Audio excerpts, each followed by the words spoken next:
ایرانی وفد ابھی پاکستان بھیجنے کا کوئی ارادہ نہیں۔ ایران اور امریکہ کے درمیان جاری بات چیت میں معاہدے کے متعدد نکات پر اتفاق ہو چکا، حتمی معاہدہ ابھی طے نہیں پایا۔ ایران اور امریکہ کے درمیان رابطوں میں پاکستان کو ایک ممکنہ ثالث کے طور پر دیکھا جا رہا ہے۔ ایرانی وزارت خارجہ کے ترجمان اسماعیل بقائی کی پریس کانفرنس، کہا کہ امریکہ کے ساتھ صرف جنگ کے خاتمے پر بات ہو رہی ہے، جوہری پروگرام سے متعلق کوئی باضابطہ مذاکرات نہیں ہو رہے۔ اسرائیلی بیانات کی مذمت کرتے ہیں۔ ترجمان نے واضح کیا کہ ایران کسی بھی جارحانہ اقدام کا بھرپور اور مناسب جواب دے گا۔ وزیر اعظم شہباز شریف کا عظیم عوامی ہال پہنچنے پر چینی وزارت اعظم لی چیانگ نے پرتپاک استقبال کیا۔ چین کی مسلح افواج نے وزیر اعظم شہباز شریف کو گارڈز آف آنر بھی پیش کیا۔ پاکستان اور چین کے وزرائے اعظم کی ملاقات، وفود کا باہمی تعارف کرایا گیا۔ وزیر اعظم شہباز شریف نے کہا کہ چین کا دورہ ہمیشہ خوشی اور نئی ترقی دیکھنے کا موقع دیتا ہے۔ وزیر اعظم نے صوبہ شانشی کی کوئلہ کان دھماکے پر چینی عوام سے اظہار تعزیت کیا۔ پاکستان متاثرہ خاندانوں کے ساتھ مکمل یکجہتی کا اظہار کرتا ہے۔ سوات ایکسپریس وے پر خوفناک حادثہ، وین اور بس میں تصادم کے نتیجے میں جاں بحق افراد کی تعداد 16 ہو گئی، 7 زخمی ہو گئے۔ موٹر وے پولیس کے مطابق حادثہ وین ڈرائیور کی تیز رفتاری اور غفلت کے باعث پیش آیا۔ راولپنڈی سے دیر جانے والی وین سڑک کنارے کھڑی کراچی سے بنیر جانے والی بس سے ٹکرا گئی۔ حادثے کے فوراً بعد موٹر وے پولیس اور ریسکیو ٹیمیں موقع پر پہنچ گئیں۔ جاں بحق افراد کی لاشیں اور زخمیوں کو مردان میڈیکل کمپلیکس منتقل کر دیا گیا۔ سوات ایکسپریس وے حادثے کے بعد پولیس نے واقعے کی تحقیقات شروع کر دی۔ سعودی عرب میں مناسک حج کا آغاز، لاکھوں عازمین منا پہنچنے لگے۔ حجاج کل وقوف عرفہ کے لیے عرفات روانہ ہوں گے۔ مکہ مکرمہ میں درجہ حرارت 47 ڈگری تک جانے کا امکان۔ سعودی حکام کی حجاج کو زیادہ پانی پینے کی ہدایت۔ مقدس مقامات پر مسٹ فینز اور طبی سہولیات میں اضافہ۔ بیرونی ملک سے آنے والے حجاج کی تعداد 15 لاکھ سے تجاوز۔ وفاقی وزیر مذہبی امور سردار محمد یوسف کی سعودی وزیر حج و عمرہ ڈاکٹر توصیف بن فوزان العربیہ سے ملاقات۔ حج انتظامات اور حجاج کو سہولیات پر تفصیلی تبادلہ خیال۔ وفاقی وزیر مذہبی امور نے بہترین حج انتظامات پر سعودی حکومت کا شکریہ ادا کیا۔ انہوں نے کہا کہ مشاعر مقدسہ میں نت نئی سہولیات کے اقدامات خوش آئند ہیں۔ بسوں کے ڈراپ پوائنٹس پر تمام ممالک کے حجاج کے لیے مناسب جگہ فراہم کی جائے گی۔ سعودی وزیر حج و عمرہ ڈاکٹر توصیف بن فوزان العربیہ نے کہا کہ حرم ٹرانسپورٹ نظام میں مزید اصلاحات اور بہتری جاری ہے۔ ابھی تک کسی نے ہماری ڈیل نہیں دیکھی، نہ کوئی اس کے بارے میں جانتا ہے۔ امریکی صدر ڈونلڈ ٹرمپ نے کہا کہ ابھی تک ہماری ڈیل مکمل طور پر طے بھی نہیں ہوئی۔ ایران سے معاہدہ ہوا تو مکمل اور بہتر ڈیل ہوگی۔ میری ڈیل باراک اوباما کی جیسی نہیں ہوگی۔ ایرانی میڈیا کا امریکہ پر معاہدے میں رکاوٹیں ڈالنے کا بھی الزام لگا دیا۔ ایران کے منجمد اثاثوں پر اختلاف، ڈیل منسوخ ہونے کا امکان ابھی بھی موجود ہے۔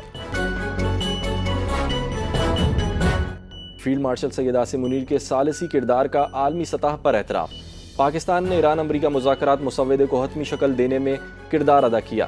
امریکی T V CBS news report کے مطابق مجوزہ معاہدہ تہران سے واپسی پر دونوں فریقین کو ارسال کیا گیا۔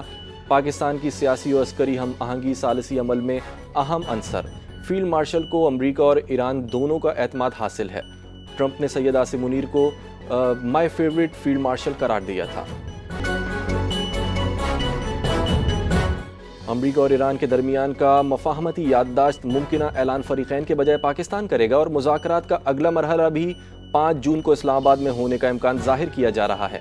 سعودی میڈیا کا اہم ترین دعویٰ بتایا کہ پاکستان فریقین کی غیر موجودگی میں امریکہ اور ایران کے درمیان ممکنہ عبوری معاہدے کا اعلان کرے گا، جس کے بعد دونوں ممالک کے درمیان مذاکرات کے آئندہ مرحلے کی راہ ہموار ہوگی۔ اس اعلان کے بعد توقع ہے کہ امریکہ اور ایران کے درمیان بات چیت کا اگلا دور بھی اسلام آباد میں منعقد ہوگا، جس میں حتمی معاہدے میں متفقہ نکات پر مذاکرات کے لیے واشنگٹن اور تہران اپنے وفود کے سربراہان کو بھیجیں گے۔ ایران اور امریکہ کے درمیان اہم مفاہمتی یادداشت پر پیش رفت، معاہدہ جلد حتمی ہونے کا امکان۔ ابنائے ہرمز اور ایرانی جوہری پروگرام مذاکرات کا مرکزی نقطہ بن گئے۔ CNN کے مطابق ایران کی دستاویزات کی تیاری معاہدے کی رفتار طے کرے گی۔ مجوزہ معاہدہ جنگ بندی اور آبنائے ہرمز کی بحالی سے متعلق اہم شقیں رکھتا ہے۔ ایران کو جوہری پروگرام کے لیے نیا فریم ورک دینے پر امریکہ اور ایران میں مشاورت جاری۔ سی بی ایس نیوز کے مطابق سپریم لیڈر آیت اللہ خامنائی تک پیغام رسانی تک دشواری میں معاہدے میں تاخیر کی وجہ ہے۔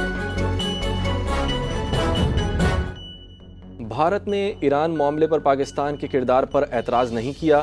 امریکی وزیر خارجہ مارکو روبیو نے کہا کہ بھارت کی تشویش پاکستان سے دہشت گردی کے معاملے پر ہے۔ امریکہ اور ایران کے درمیان معاہدے پر پیش رفت جاری۔ برا معاہدہ ہرگز قبول نہیں کریں گے۔ ایران نے آبنائے ہرمز کھلا رکھنے کی مضبوط تجویز دی ہے۔ ایران کے جوہری پروگرام پر اہم مذاکرات جاری ہیں۔ ایران امریکہ معاہدے کی امید، تیل کی قیمتوں میں بڑی کمی۔ عالمی منڈی میں خام تیل 5% سے زائد سستا۔ برینڈ خام تیل $98 فی بیرل پر آ گیا۔ WTI خام تیل $91 فی بیرل تک گر گیا۔ مشرق وسطی میں کشیدگی کم ہونے کی توقعات۔ امریکی صدر ڈونلڈ ٹرمپ نے معاہدے میں جلد بازی سے گریز کی ہدایت کر دی۔ آبنائے ہرمز کا انتظام سنبھالنا ایران کا قانونی حق ہے۔ سیکیورٹی کو یقینی بنانے کے لیے وہاں گشت کرتے رہیں گے۔ مشیر ایرانی سپریم لیڈر محسن رضائی کا دو ٹوک پیغام۔ کہا کہ آبنائے ہرمز کے ایرانی انتظام سے خلیج میں 50 برس کے عدم تحفظ کا خاتمہ ہو گیا۔ خاتم الانبیاء ہیڈ کوارٹر کے سربراہ میجر جنرل علی عبدالحی بولے، خلیج فارس اور آبنائے ہرمز کے انتظام میں غیر ملکیوں کی کوئی جگہ نہیں۔ تہران نے افزودہ یورینیم کا ذخیرہ امریکہ کے حوالے کرنے پر اتفاق نہیں کیا۔ سینئر ایرانی عہدیدار کی وضاحت۔ وفاق اور بلوچستان حکومت کا دہشت گردوں کو منطقی انجام تک پہنچانے کے عزم کا اعادہ۔ محسن نقوی اور سرفراز بگٹی کی زیر صدارت کوئٹہ دھماکے پر خصوصی اجلاس۔ اجلاس میں نہتے شہریوں پر حملے کی شدید مذمت اور شہداء سے اظہار تعزیت۔ آئی جی بلوچستان نے ریلوے پھاٹک دھماکے کی ابتدائی رپورٹ پیش کر دی۔ وزیر داخلہ محسن نقوی نے کہا کہ وفاقی حکومت مشکل وقت میں بلوچستان کے ساتھ کھڑی ہے۔ وزیر اعلیٰ بلوچستان نے کہا کہ شہداء کے خاندانوں کو تنہا نہیں چھوڑیں گے۔ ایران کی کوئٹہ ٹرین حملے کی شدید مذمت، دہشت گردی کے خلاف تعاون اور ہم آہنگی پر زور۔ ترجمان ایرانی وزارت خارجہ اسماعیل بقائی نے کہا کہ ایران دہشت گردی کے خلاف جنگ کو بین الاقوامی ذمہ داری سمجھتا ہے۔ کوئٹہ میں ہوئی دہشت گردی کے خلاف پاکستان کے عوام اور حکومت سے اظہار یکجہتی، جاں بحق افراد کے اہل خانہ سے اظہار تعزیت کرتے ہیں۔ ایرانی سفیر رضا امیری مقدم نے کہا کہ گھنونے عمل کی منصوبہ ساز، سہولت کار اور حامی انسانیت دشمن ذہنیت رکھتے ہیں۔ روسی سفارت خانے نے کہا کہ امید ہے حملے کے منصوبہ سازوں کی شناخت کر کے انہیں انصاف کے کٹہرے میں لایا جائے گا۔ کوئٹہ دھماکے کے بعد ریلوے پولیس ملک بھر میں ہائی الرٹ۔ ریلوے حدود میں مساجد، امام بارگاہوں اور دیگر مقامات کی سیکیورٹی سخت۔ اسٹیشنز، ٹریکس اور تنصیبات پر سرچ آپریشن اور گشت میں اضافہ۔ مسافروں کے تحفظ کے لیے کمانڈوز کی تعیناتی کا فیصلہ۔ مشکوک افراد اور سامان کی سخت نگرانی کی ہدایت۔ سی سی ٹی وی اور انٹیلیجنس نگرانی مزید مؤثر بنانے کا فیصلہ۔ حکام نے تمام سیکیورٹی پلانز فوری طور پر مکمل کر کے متعلقہ دفاتر کو ارسال کرنے کی ہدایت کر دی۔ سانحہ چمن پھاٹک، فتنہ ہندوستان کی درندگی ایک بار پھر ثابت ہو گئی۔ کوئٹہ میں ریلوے ٹریک پر خودکش دھماکے کے نتیجے میں قریبی رہائشی آبادی شدید متاثر ہوئی۔ فتنہ ہندوستان میں فوجی اہداف کو نشانہ بنانے اور فوجی جوانوں سے لڑنے کی ہمت نہیں رہی۔ غیور اور نڈر بلوچ عوام میں دہشت گردوں کی اس بزدلانہ کارروائی کے خلاف شدید غم و غصہ۔ شہریوں کا کہنا ہے کہ بھارتی سرپرستی میں فتنہ ہندوستان کے دہشت گرد بلوچستان کا امن تباہ کرنا چاہتے ہیں۔ دہشت گردی کا مقصد خوف و ہراس پھیلانا اور امن کو سبوتاژ کرنا ہے۔ وزیر اعلیٰ پنجاب کا عید الاضحیٰ پر اوور چارجنگ اور اوور لوڈنگ کے خلاف سخت کارروائی کا حکم۔ وزیر اعلیٰ پنجاب نے بسوں اور بس اسٹینڈز کی مکمل چیکنگ یقینی بنانے کی ہدایت کر دی۔ ہر بس اور بس اسٹینڈ پر کرایہ نامہ نمایاں آویزہ کرنے کا حکم جاری۔ اوور چارجنگ میں ملوث بسوں کے روٹ پرمٹ منسوخ کرنے کی ہدایت۔ فٹنس سرٹیفکیٹ کے بغیر چلنے والی ٹرانسپورٹ بند کرنے کا حکم۔ مسافروں کی شکایات کے لیے محکمہ ٹرانسپورٹ کی ہیلپ لائن قائم کر دی گئی۔ امریکہ اور ایران کے درمیان کشیدگی کے دوران فیلڈ مارشل نے اہم کردار ادا کیا۔ آنے والے چند دنوں میں پوری دنیا کو خوشخبری ملے گی۔ سینئر وزیر شرجیل انعام میمن کا سندھ اسمبلی کے اجلاس سے اظہار خیال۔ کہا کہ عید کے موقع پر پاکستان پیپلز پارٹی کی جانب سے عوام کو شاہراہ بھٹو کا تحفہ دیا گیا۔ عوام کو انتشار اور کھوکھلے نعروں کی نہیں بلکہ متحد ہونے کی ضرورت ہے۔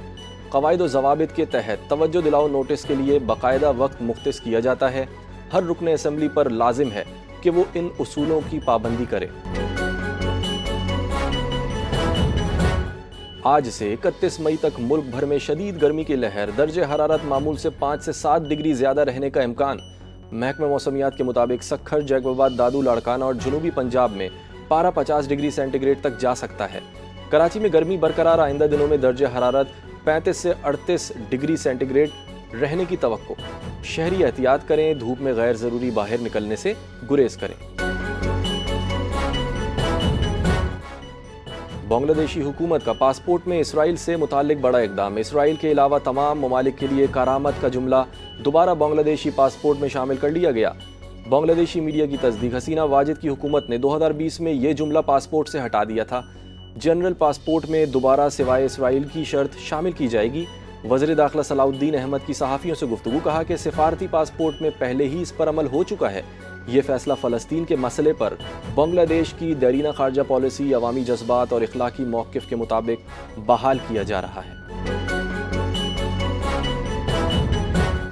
بھارت میں نوجوانوں کی تحریک کے سوشل میڈیا اکاؤنٹس بند ہونے کی رپورٹس۔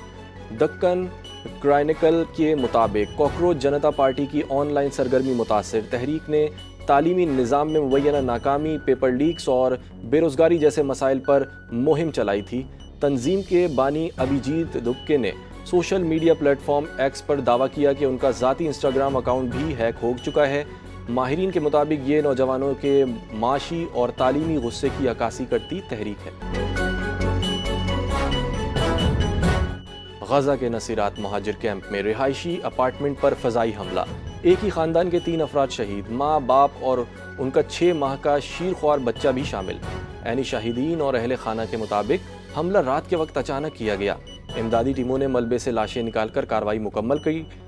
جوالیہ میں اقوام متحدہ کے مرکز کے قریب فائرنگ سے ایک اور شہری جاں بحق۔ جنگ بندی کے باوجود غزہ میں حملے اور جانی نقصان جاری۔ الجزیرہ کی تحقیقاتی رپورٹ میں اسرائیل بھارت دفاعی گٹھ جوڑ سے متعلق اہم انکشافات۔ رپورٹ کے مطابق بھارت غزہ جنگ میں اسرائیل کو ہتھیار فراہم کرنے والا دوسرا بڑا ملک بن گیا۔ اسرائیل کی عسکری درآمدات میں بھارت کا حصہ 26% ہونے کا دعویٰ۔ الجزیرہ نے اسرائیل کو بھارتی اسلحہ فراہمی سے متعلق 91 سرکاری دستاویزات حاصل کر لیں، اور ماہرین کے مطابق بھارت کا اسرائیل کو اسلحہ دینا 2 ریاستی موقف سے متضاد اقدام ہے۔ بھارت کے وزیر اعظم نریندر مودی کے قافلے کے قریب دھماکہ خیز مواد برآمد۔ بنگلور کے علاقے کگلپ پورہ میں سیکیورٹی کلیئرنس کے دوران جیلاٹن اسٹکس ملی۔ ابتدائی تحقیقات کے بعد 6 پولیس اہلکار معطل۔ وزیر اعظم کی آمد سے قبل روٹ پر معمول کی چیکنگ جاری تھی۔ بھارتی پولیس نے تفصیلی تحقیقات شروع کر دی۔ واقعے کے بعد وزیر اعظم کی سیکیورٹی پر سوالات اٹھنے لگے۔ 55ویں نیشنل والی بال چیمپئن شپ کا ٹائٹل پاک فضائیہ کے نام۔ فائنل میں پاکستان نیوی کو 1-3 سے شکست۔ واک اینڈ میں مقابلہ، پاک فضائیہ نے 12 سال بعد قومی ٹائٹل دوبارہ جیت لیا۔ ٹورنامنٹ میں پاک فضائیہ پورے ایونٹ میں ناقابل شکست رہی۔ فہد رضا بہترین کھلاڑی جبکہ آفاق خان بہترین آؤٹ سائڈ ہٹر قرار۔ 16 ٹیموں پر مشتمل ایونٹ 18 سے 23 مئی تک واک اینڈ میں منعقد ہوا۔ اختتامی مرحلے میں کھلاڑیوں کی شاندار کارکردگی کو سراہا گیا اور انفرادی ایوارڈ سے بھی نوازا گیا۔ پاکستان کرکٹ ٹیم کے سابق کپتان شعیب ملک نے پاکستان کی ٹیسٹ کرکٹ کو بہتر بنانے کا حل پیش کر دیا۔ ریڈ بال اسپیشلسٹ کو بہتر مراعات دینے کا مطالبہ۔ سوشل میڈیا پر رائے کا اظہار، کہا کہ کھلاڑیوں کو فرسٹ کلاس کرکٹ سے جوڑے رکھنا ضروری ہے۔ مالی تحفظ ملنے سے کھلاڑی فرنچائز لیگز کی طرف غیر ضروری رجحان سے بچ سکیں گے۔ ڈومیسٹک اور بین الاقوامی کرکٹ کے معیار میں واضح فرق ہے۔